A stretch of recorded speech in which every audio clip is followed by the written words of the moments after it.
Wow. I heard all the birds, but I didn't realize what was happening.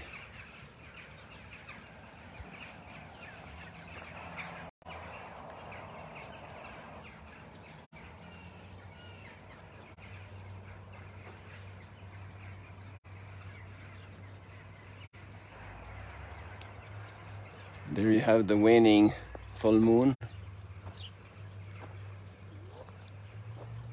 and all those birds wherever they're off to. Maybe it's a meeting, an assembly, a Sunday assembly of birds.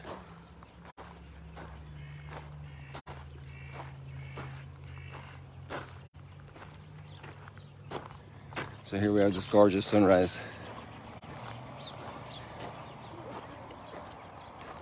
First day of the week.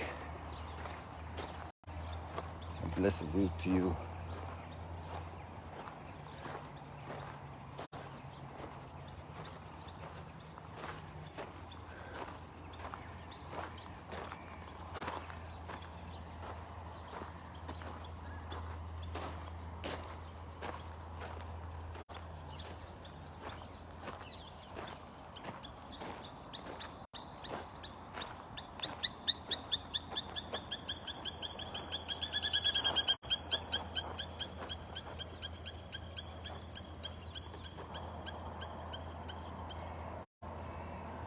They almost become threatening, those birds. Like if they dived into you, I mean, they could do you a bit of damage probably. But I think they're more afraid they wouldn't get that close.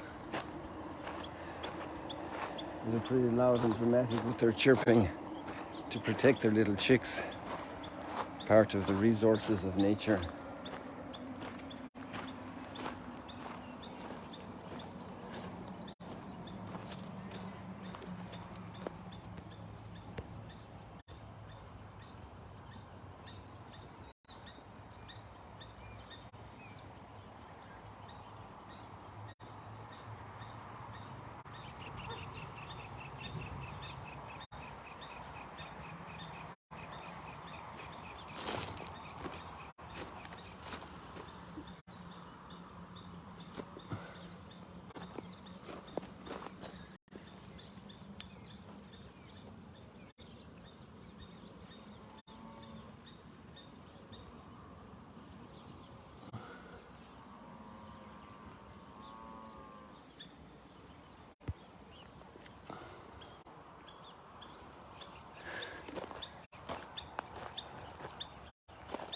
So today we have a great selection of readings all about hospitality. How's your hospitality? A later comment would say that they were hosting a stranger and didn't realize they were hosting angels. That great mystery of hospitality, the mystery of the human being, the mystery of divine presence in the midst of our lives. We're called to communion, to become one with even the stranger, to open our heart, our homes. That great moment of Abraham and Sarah in Mamre, Hebron. Hebron, I only learned very recently, comes from the word haver, which is friend. And Abraham is called in Arabic El Khalil, and he's the friend of God.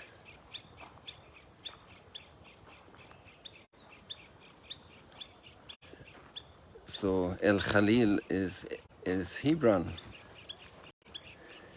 And you could say it's Hebron because, in a way, even though it existed before Abraham, it has become that place of sharing, of hospitality, of welcoming the stranger.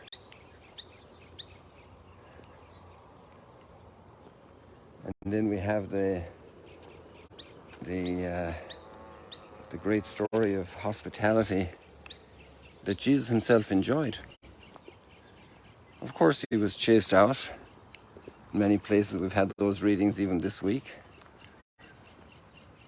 there was hostility and enmity. But to be the friend and to show that friendship where maybe one didn't expect to find it, especially to a stranger. And really, if we start off, every friendship starts from a point of strangership. Could you say that? Friendship, strangership. That, you know, friends don't start totally from scratch. There are obviously some motivations that bring us together, some common interests, some common skill, you know, a person that really knows how to fix a broken hurley stick in Ireland. Well, if you have, you say, gosh, that guy is great doing that, and I know how to do it this way, and you start talking to farmers. Sometimes we make funny comments about the senior ladies when we were children, and they'd be talking about the price of eggs, because they would sell eggs, you know, the Irish farmers, the small little farms, and they'd have their chickens and their eggs, and it was a little income, you know. The price of eggs was a big matter, and there was something in common, so they'd talk about the price of eggs.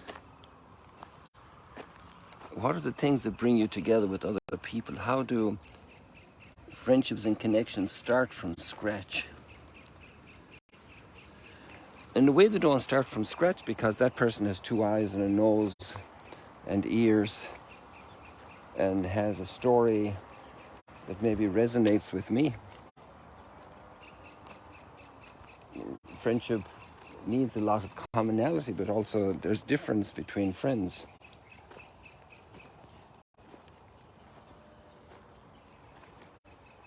And that's just in perception and noticing, and then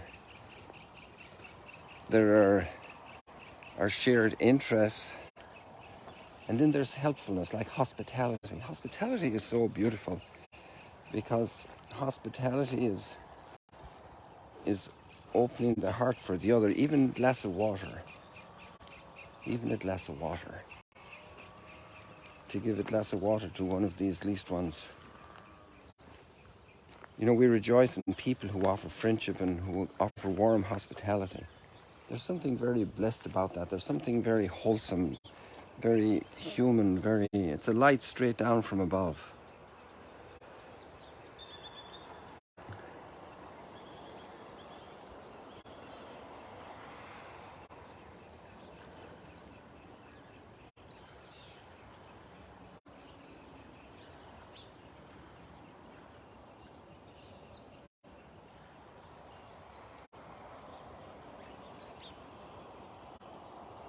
To take time to notice the interaction between friends. And it can just start with eyes, with words, and with helpful gestures.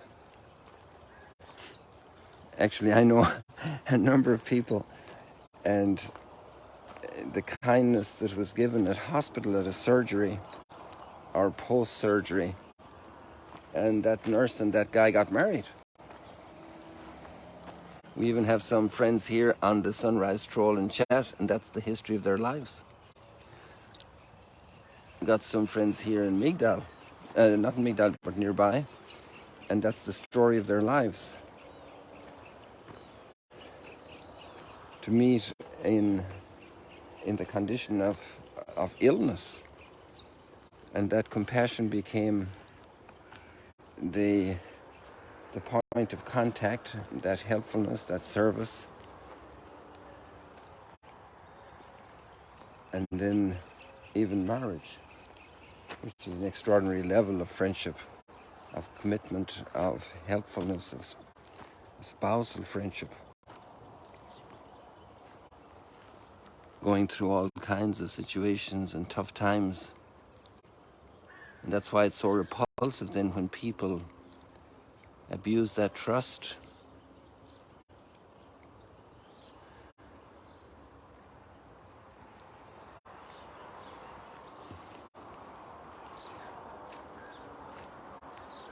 Today we have the story of Martha and Mary giving hospitality to Jesus.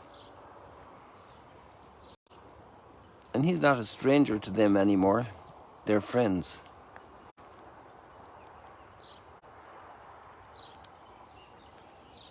When those three strangers came to Abraham and Sarah, they were strangers.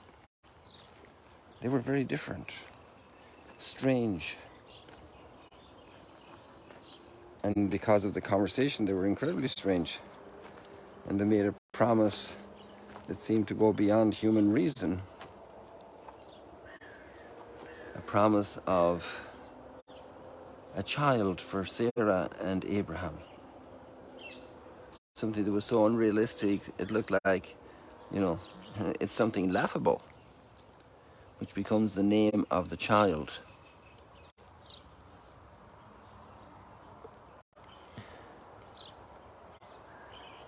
But then the great reward of hospitality, how fertile hospitality is, how the infertility of many situations in society can be resolved with opening of hearts.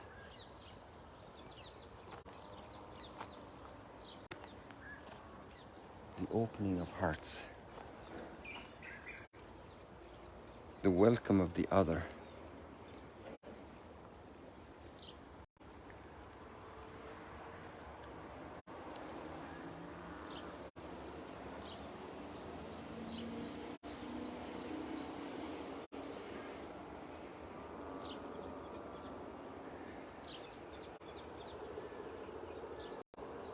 I wonder where that line of light is coming from, how that happens.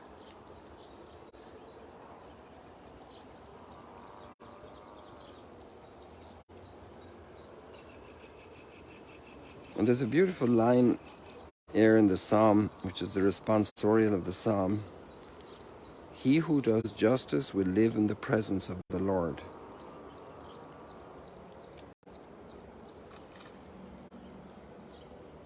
And so it lives in the presence of the Lord is like it receives hospitality from the Lord.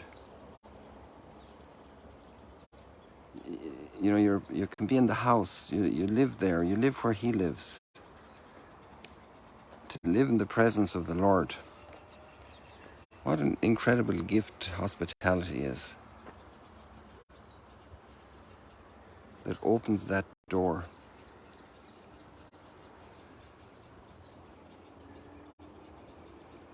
Who slanders not with his tongue. Because once we slander, the person might be in the house and you might be feeding them physically, but then you're ruining their whole person. You're doing the total opposite to the nature of hospitality. And right now I'm looking at those hills over there, overlooking Lebanon, and the hills here towards Syria, and behind these big trees here towards Jordan. To live in a neighborhood of peoples, a neighborhood of nations, a neighborhood of neighbors, a neighborhood of neighbors, a tautology here, but that's something great, something great. Who are your neighbors? Who comes to visit? Is your home a place that can be visited? Can somebody stop in? Obviously, there's a little apprehension when somebody stops in that you don't know. You might have a little keyhole in the door, and you can see who's outside before you open the door. And obviously, because of that basic trust in humanity, there's also been a great history of abuse of that trust. And yet it hasn't destroyed hospitality. Hospitality will still win.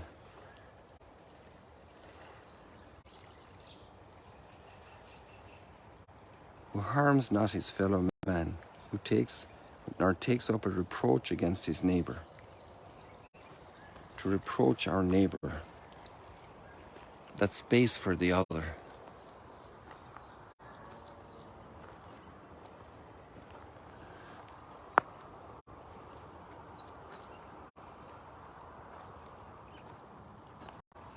And hospitality, then, both the caring for the caring hospitality, like preparing the meal, and the hospitality of simply being there to listen to the other. That the person is noticed, that their presence is honored, that their thoughts are listened to, that their concerns resonate, that resonance is expressed. Hospitality.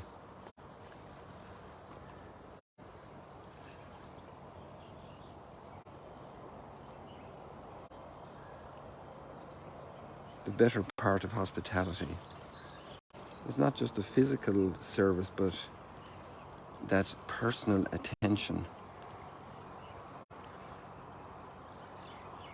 People, maybe we leave it like that for today.